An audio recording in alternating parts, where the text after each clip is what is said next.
Hello guys, कैसे हैं आप सब। आई होप आप सब बहुत अच्छे होंगे। मैं श्रुति अजय गुप्ता मोस्ट वेलकम करती हूँ आपके अपने चैनल हेलो स्टडीज में। अगेन आपके सामने मैथमेटिक्स का ही interesting and most important lecture video लेकर आई। आज आपको लग रहा होगा कि आज हम इस तरह से क्यों हैं, है ना।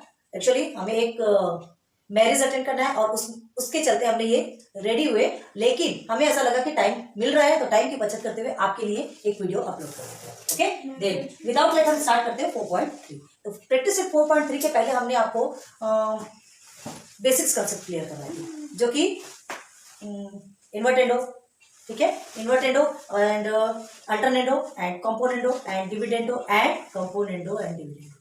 आपको 5 प्रॉपर्टीज बताई थी एंड सेकंड लेक्चर में आपको टोटल एग्जांपल्स क्लियर करवाए थे। आज हम सीधे सीधे चलते हैं practice set. Okay, just minute, example start करते हैं। फर्स्ट क्या है आपका, आप टेक्स्ट बुक ओपन कीजिए एंड अपनी नोट कॉपी या रफ कॉपी जो भी ओपन कीजिए एंड साथ में आप अपने साथ क्या रखिए, पेन।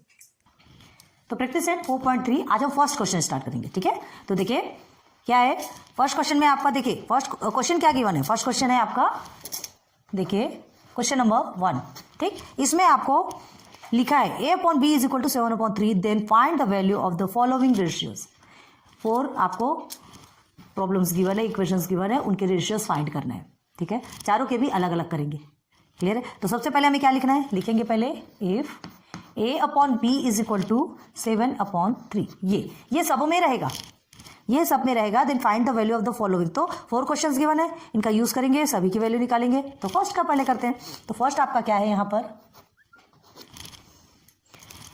5 साइड में लिखे क्या, first is 5a plus 3b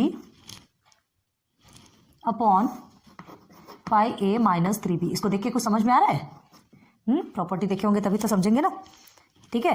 तो अब हमें क्या करना है, सॉल्यूशन देखिए पहले हम इसे सॉल्व करेंगे। तो देखो कैसे सॉल्व करते हैं, एग्जांपल में हमने बहुत अच्छे से बताया, अगर आपने अच्छे से ध्यान दिया होगा तो आपको जल्दी क्लियर होगा, ठीक है।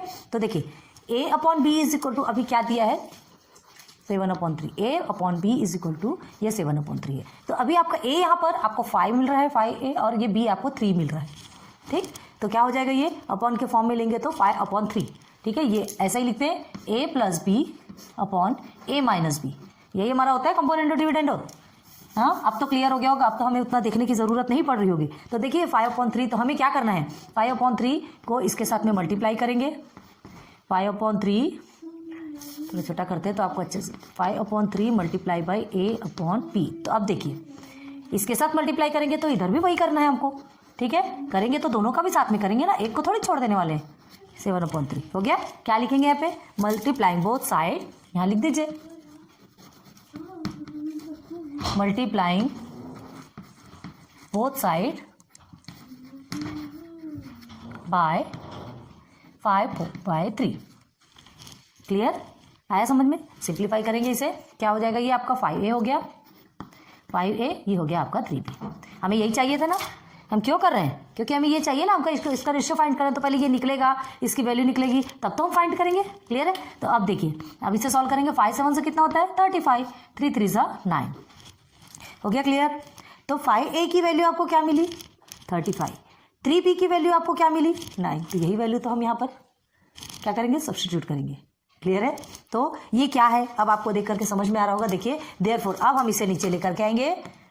Therefore 5a plus 3b, 5a plus 3b upon 5a minus 3b is equal to क्या हो जाएगा, ये है 5a plus 3b, 5a upon 3b को अब इस फॉर्म में हमने लिख लिया, ये आ गया। अब इसे इस फॉर्म में लिखेंगे, बताएंगे क्यों लिखना है। फिर देखिए 5a आपका 35 है, ठीक है। तो ये न्यूमरेटर का डिनोमिनेटर के साथ एक बार प्लस होगा, फिर इसी न्यूमरेटर का डिनोमिनेटर के साथ में एक बार माइनस होगा। आगे समझ में, कौन सी प्रॉपर्टी है ये, यहां लिखेंगे ब्रैकेट में by componendo dividendo property. Clear है, हो गया क्लियर। ये कंपोनेंडो डिविडेंडो प्रॉपर्टी। अब इसे सॉल्व करेंगे तो ये तो हमारा सेम ही रहेगा, एज इट इज रहेगा, क्योंकि इसका ही तो हमको रेशियो फाइंड करना है ना। तो लिखेंगे therefore 5a plus 3b upon में 5a minus 3b is equal to, अब 35 प्लस 9, 35 प्लस 9 करेंगे तो आपका कितना होगा, 9 14 4 44, अगेन 35 माइनस 9 करेंगे तो क्या आएगा, 26। अब देखिए दोनों भी इवन नंबर है तो इवन नंबर है तो कट हो सकता है, तो कट होगा तो क्या करेंगे, 2 से कट कर सकते हैं आप, ठीक है, चलिए कर लीजिए। 2 से करेंगे तो 2 2 ज़ा 4 एंड 2 2 ज़ा 4 आ गया 22, है ना। हम ऐसे कट नहीं कर रहे, डायरेक्ट लिख रहे हैं, आपको समझ में आना चाहिए। आप रफ साइड में कट कर लीजिए, यहाँ ऐसे गंदगी करने वाला काम नहीं। क्या करेंगे यहाँ 44/26 है, ठीक है, तो क्या करेंगे 2 से करेंगे तो 2 22 हो गया, 2 1 ज़ा 2 2 3 ज़ा 6 मतलब 22/13। अब ये और सिंप्लीफाई हो सकता क्या, नहीं हो सकता, और सिंप्लीफाई हो सकता क्या, देखिए आप, ठीक है, जब आप सॉल्व करेंगे ये फाइव प्रॉपर्टीज को देखकर ही आपको समझ में आ जाएगा। तो अब ये कौन सी प्रॉपर्टी है, ये कंपोनेंडो डिविडेंडो, इसका आंसर क्या निकलेगा 22/13, क्योंकि ये और सिंप्लीफाई नहीं हो सकता, ठीक है, समझ में आ गया। तो हम क्या लिखेंगे, देयरफॉर लास्ट में, देयरफॉर इसे ही एज इट इज उतारेंगे, 5a plus 3b upon 5a minus 3b is equal to 22/13, और भी लिख सकते हैं 22:13। आपको रेशियो के फॉर्म में लिखना है ना, तो चाहे इस तरह से आंसर लिखे अपॉन के फॉर्म में, चाहे रेशियो के फॉर्म में लिखे, दोनों भी सेम है, या दोनों भी लिख दीजिए तो भी चलेगा, ठीक। So this is our answer, हो गया क्लियर, ठीक है। चलिए जल्दी से नोट डाउन कर लीजिए, फिर आगे बढ़ते हैं सेकंड क्वेश्चन की तरफ। ये आपका क्या था, फर्स्ट क्वेश्चन का ही फर्स्ट किया, ठीक है। अब उसी फर्स्ट क्वेश्चन को ये तो हमारा सेम ही रहेगा, ठीक है, ये हमारा यहाँ तक के सेम ही रहने वाला है। अब इसकी जगह में और कोई दूसरा क्वेश्चन आएगा, ठीक है, तो देखते हैं सेकंड क्वेश्चन क्या है। ये तो एज इट इज रहेगा, इसे हमें कुछ भी करने की जरूरत नहीं है, ओके। देन सेकंड, अब किसका रेशियो, ये दिस इक्वल टू दिस है, अब इसमें हमको किसका रेशियो फाइंड करने के लिए बोला है, हम सेकंड वाला लिखते हैं। सेकंड वाला क्या लिखा है आपका, सेकंड वाला क्या है, 2a², अच्छा स्क्वायर में गिवन है 2a², okay, plus 3b² upon में क्या है आपका, अगेन 2a², ये सेम ही रहता है, याद रखना, 3b², क्लियर है, आ रही बात समझ में।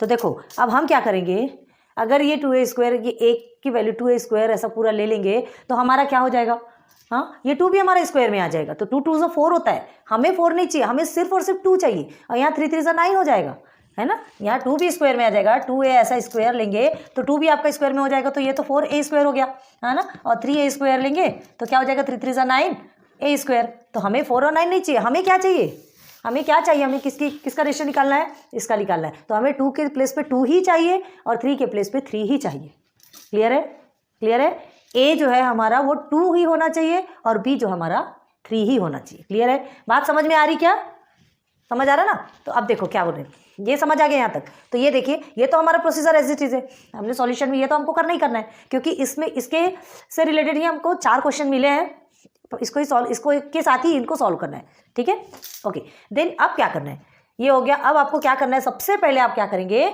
जो ये नंबर्स है ना, इन नंबर्स को पहले स्क्वायरिंग बोथ साइड्स करेंगे, ताकि ये स्क्वायर हो जाए, उन चीज़ों को स्क्वायर करने की ज़रूरत नहीं पड़ेगी, ठीक है, पहले इन्हें ही स्क्वायर करना है। अब देखो क्या करना है, इन्हें स्क्वायर करेंगे तो कैसे करेंगे, स्क्वायरिंग बोथ साइड्स, क्लियर, लिखेंगे देयरफॉर, देखो कैसे लिखना है, equal to squaring both sides. तो अब बोथ साइड्स स्क्वायर करेंगे तो देखिए क्या आता है, देयरफॉर a² अपॉन b², हो गया, हियर इज 7² अपॉन 3²। अब इसे सॉल्व कीजिए, देयरफॉर a² अपॉन b² तो एज इट इज रहेगा आपका, ठीक है, 7 7 ज़ा 49, 3 3 ज़ा 9, हो गया। अब ये सिंप्लीफाई नहीं होगा, ठीक है, तो a² आपका 49, b² हो गया आपका कितना 9। अब देखो बताया ना हमने पहले, ये अभी स्क्वायर कर दिया तो अभी हम प्रॉफिट में है, a² b² हमको चाहिए था, वो हमको मिल गया, ठीक है, a² और b² चाहिए था। अब 2 और 3 का यहाँ पे कुछ हुआ क्या, नहीं, अब हम 2 और 3 ला सकते हैं, अब हमें कोई प्रॉब्लम नहीं होगी। तो देखिए क्या करना है, ध्यान दो, बहुत अच्छे से ध्यान दो, सिर्फ a² को देखना है, a² के साथ में क्या है 2 है, b² के साथ में ये 3b² है, ठीक है, a² के साथ में ये 2a², b² के साथ ये 3 है आपका, ठीक। तो अब कैसे लिखेंगे, तो हम इसे 2/3 से इन बोथ साइड्स को अगेन क्या करेंगे, मल्टीप्लाई करेंगे, ठीक है, तो मल्टीप्लाइंग बोथ साइड्स बाय 2/3, ठीक है, तो यही लिखते हैं सेंटर पे, मल्टीप्लाइंग बोथ साइड बाय। अब किसे करना है, ए स्क्वायर में हमारा 2 है, ठीक है, एंड बी स्क्वायर में 3 है। देख लो दोनों की साइड, ए स्क्वायर और बी स्क्वायर में निकालना है तो ए स्क्वायर 2 है एंड बी स्क्वायर 3 है, तो 2/3 बोथ साइड मल्टीप्लाई करेंगे अगेन। अब देखिए मल्टीप्लाई करना है तो क्या करेंगे, देयरफॉर 2/3, ठीक है, multiply by a square upon b square, लिखेंगे ऐसे ही। अगेन क्या लिखेंगे, अब इसमें करेंगे तो ये रोने लगेगा ना, ये इसे भी चाहिए। जब किसी को चॉकलेट दी जाती है तो एक बच्चे को चॉकलेट दोगे तो दूसरा तो रोएगा ही रोएगा, कोई शांत नहीं बैठता, इतना सीधा कोई नहीं है, ठीक है। तो हमें क्या करना है, इसके साथ भी x को मल्टीप्लाई करेंगे, 49 को 49 मल्टीप्लाई बाय 9, क्लियर है। अब इसे सिंपल तरीके से निकालिए, चलिए 2/3 है तो 2 मल्टीप्लाई बाय ए स्क्वायर आपका 2a स्क्वायर हो गया, ठीक है। देयरफॉर क्या हो गया आपका 2a स्क्वायर और अपॉन में क्या हो गया ये 3b स्क्वायर, ठीक। ये 3 मल्टीप्लाई बाय b स्क्वायर हमने ऐसे लिखा है, इसलिए आपको समझ, या तो दोनों को भी तिरछा कर लीजिए, क्या जाने, समझ में आ गया। हाँ, अब हमारा ये 2a स्क्वायर और 3b स्क्वायर, ध्यान दो, ये देखो हमें जो चाहिए, ये a की वैल्यू मिल गई, ये b की वैल्यू मिल गई, है ना। ये देखिए कि a है, ये b है, दोनों की भी वैल्यू मिल गई। अब इसी का क्या करते हैं, न्यूमरेटर का डिनोमिनेटर के साथ में एक बार प्लस होता है, न्यूमरेटर का डिनोमिनेटर के साथ में एक बार माइनस होता है, जो कि कंपोनेंट एंड डिविडेंड का फॉर्मूला कहलाता है, ठीक है। तो उसी तरह तो ये हो गया। अब इस इक्वल टू क्या करेंगे, अगेन 2 मल्टीप्लाई बाय 49, तो 2 मल्टीप्लाई बाय 49 आप करते हैं तो आपका आता है 98, उसके बाद 3 मल्टीप्लाई बाय 9 तो 9 3 27 हो गया। हमको 2a स्क्वायर की वैल्यू मिल गई एंड 3b स्क्वायर की भी वैल्यू मिल गई। आ रही बात समझ में, क्लियर समझ आया, बहुत अच्छे से समझा रहे, ध्यान दीजिए। क्या करें, स्क्वायरिंग बोथ साइड्स करेंगे, क्योंकि हमको क्या चाहिए, यहाँ पर स्क्वायर में दिया है तो पहले इसे स्क्वायर में कर लेंगे, और 2/3 चाहिए तो 2 को हम पहले नहीं लेंगे, सिर्फ हम इसे ही स्क्वायरिंग बोथ साइड्स करेंगे, और बोथ साइड्स करने के बाद फिर हम 2/3 से मल्टीप्लाई करेंगे, एक को करेंगे तो दूसरे को भी करेंगे, तो हमारा आंसर यहाँ तक क्या आया फिलहाल, ठीक है। अब हमें क्या करना है आगे, ये 2a स्क्वायर है ना, तो हमें इसे क्या करना है, ये हमारा a है, ये हमारा b है, तो एक बार इस a को b के साथ में क्या करेंगे, प्लस करेंगे, तो 2a square plus 3b square upon 2a square minus 3b square. पहले आप ये लिख लीजिए, चलिए कंपोनेंट और डिविडेंड ऑफ प्रॉपर्टीज पहले लिखते हैं, उसके बाद करेंगे, ठीक है। पहले वो प्रॉपर्टीज लिखेंगे, उसके बाद इसे लेगा। देखिए 5 component of dividend property, okay, component of dividend of property. अब ये प्रॉपर्टी लगाना है, देखो क्योंकि हमको ऐसा बनाना है, तो 2a square, therefore 2a square plus 3b square, denominator के साथ एक बार प्लस होगा, अब क्या होगा 2a square minus 3b square, एक बार a का b के साथ में प्लस होगा, एक बार a का b के साथ में माइनस होगा, ये आपका पता है ना, a plus b upon a minus b, ये कंपोनेंट ऑफ डिविडेंड का फॉर्मूला है।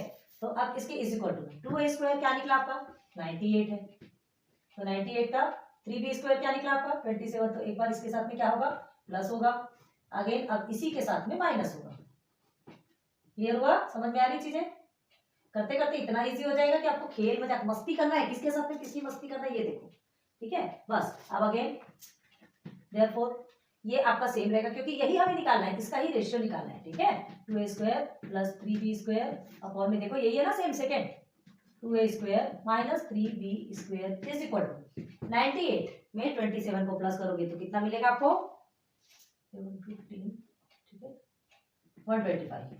अगेन 98 में 27 को माइनस करेंगे तो आपको कितना मिलता है, 8 में से 7 गया 1, 9 में से 2 गया 7, 125/71 आ गया ये, ठीक है। अब देखो इसमें 71 तो आपका प्राइम नंबर है, किसी में भी नहीं जाता, किसी से भी डिवाइड नहीं होगा, ठीक है, तो एक डिवाइड नहीं होगा, ज्यादा कट करना है तो दोनों का एक साथ ही कट करना पड़ेगा, एक ही टेबल से कट करना पड़ेगा, लेकिन हम कर सकते क्या, नहीं कर सकते, यहाँ पॉसिबल ही नहीं है। तो अब हमें क्या करना है, कुछ भी करने की जरूरत नहीं है, यही हमारा आंसर है। तो अब इसे कैसे लिख सकते हैं, ऐसा भी लिखेंगे और 125:71 ऐसा भी लिख सकते हैं। So this is our answer, okay clear. तो क्वेश्चन नंबर 1 में जो सेकंड प्रॉपर्टीज सेकंड जो हमको मिला हुआ था, ठीक है, जिसका कि हमको रेशियो फाइंड करना था वो हमने कर लिया। चलिए इसे भी जल्दी से नोट डाउन कर लीजिए।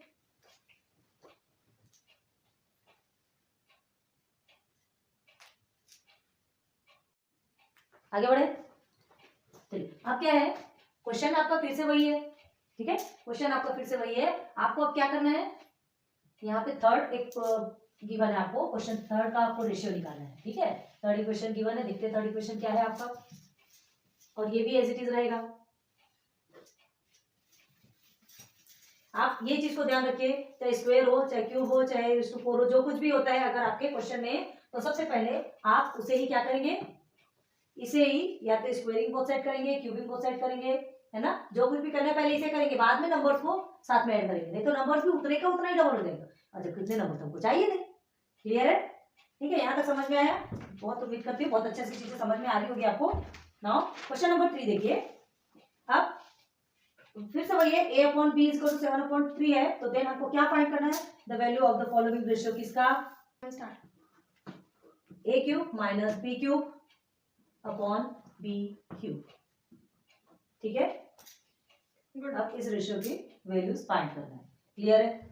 अब ये इसको लेकर के क्या समझ में आ रहा है, क्या समझ में आ रहा है कि इन्वर्टेड है कि अल्टरनेट है कि कंपोनेंट हो, डिविडेंड हो कि कंपोनेंट हो डिविडेंड हो, क्या है, ऊपर में माइनस है, याद करो, कंपोनेंट का जस्ट अपोजिट डिविडेंड हो, ये डिविडेंड में आता है।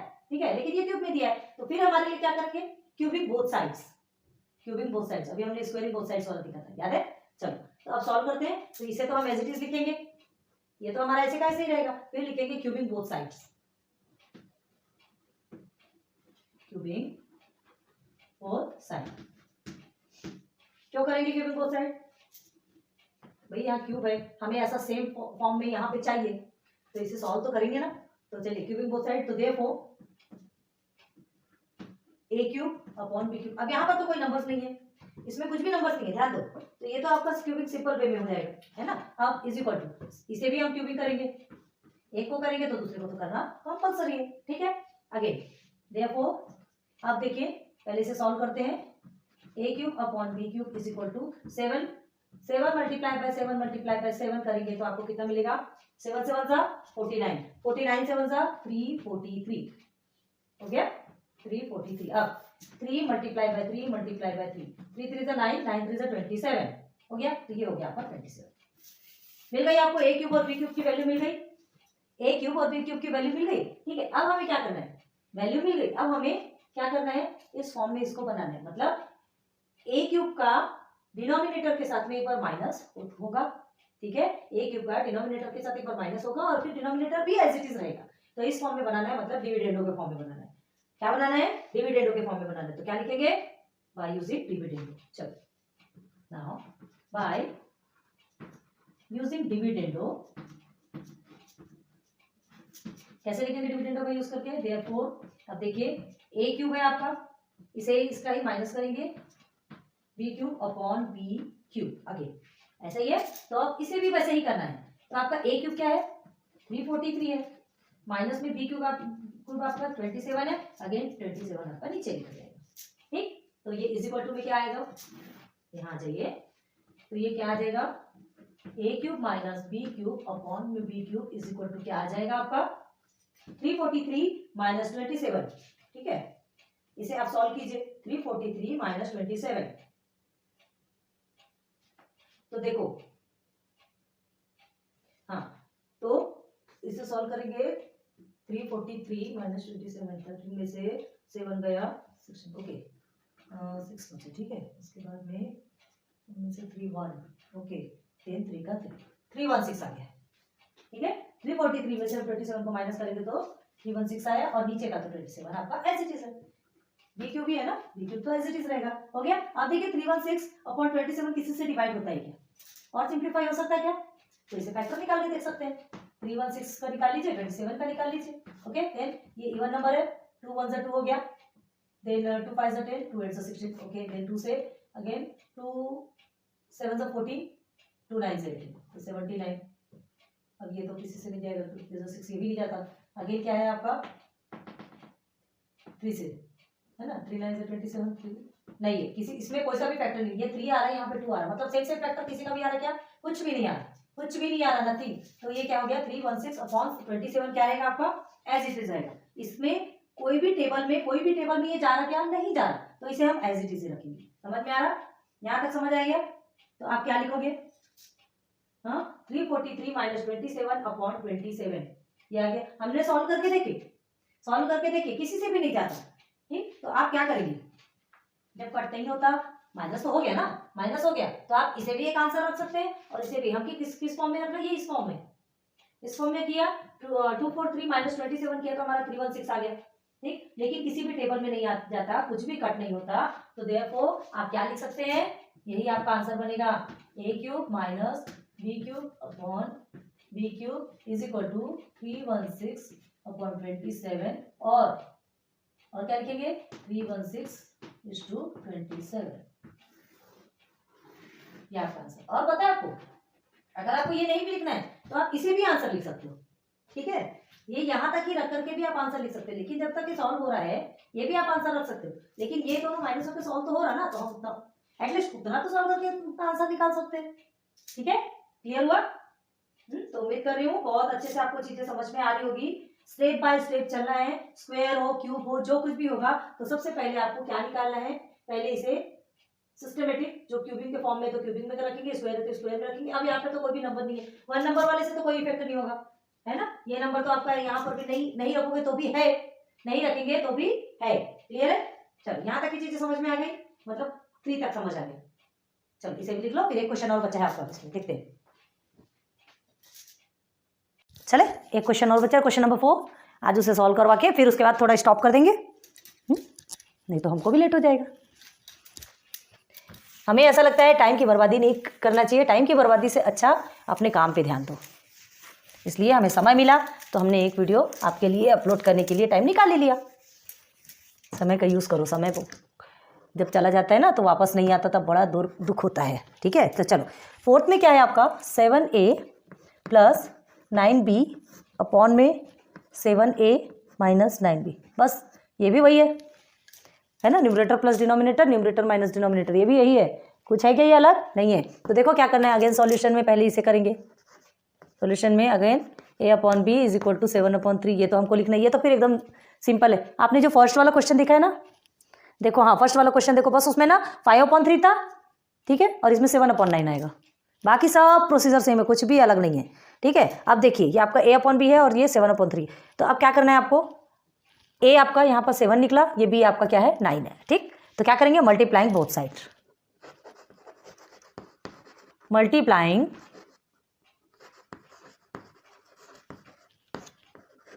बोथ साइड्स बाय किससे 7/9। 7 आपका a है, b आपका क्या है, b आपका 9 है। या भी इस वैल्यू को नहीं लोगे, ध्यान रखना, हमको कभी भी a b लेना है तो यहाँ से लेंगे, यहाँ से लेना है हमको ये a b, क्योंकि हमको इसे इस फॉर्म में बनाना है, इसकी वैल्यू निकालना है। ये इस फॉर्म में बनेगा तब तो इधर से इसकी वैल्यू निकलेगी, रेशियो निकलेगा। आई बात समझ में। तो इस a और b को अभी ये नहीं समझना है, इस a और b को आपको यहाँ से लेना है, फिर ये a की वैल्यू ये रहेगी, b की वैल्यू ये रहेगी।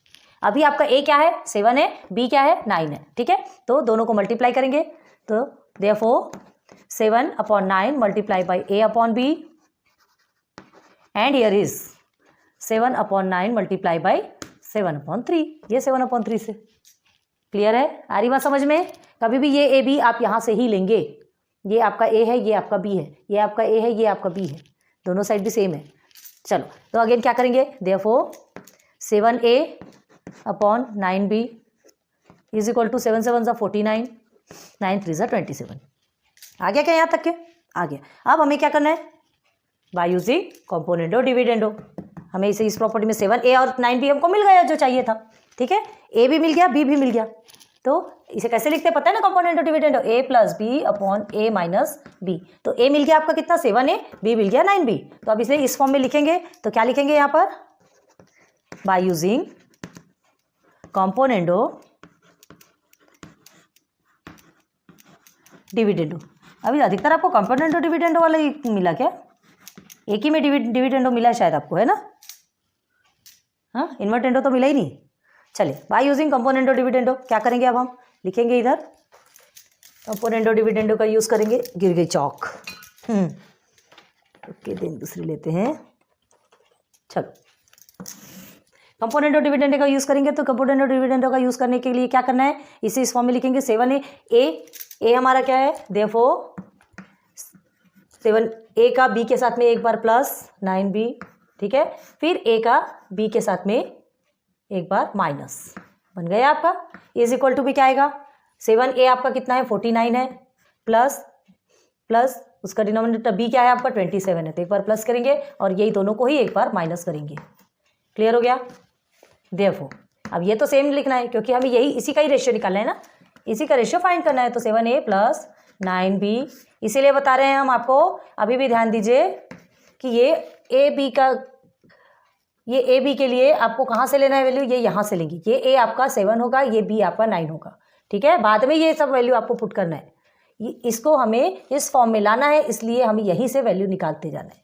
चलो अब 49 प्लस 27 कितना होगा, 49 प्लस 27 आपका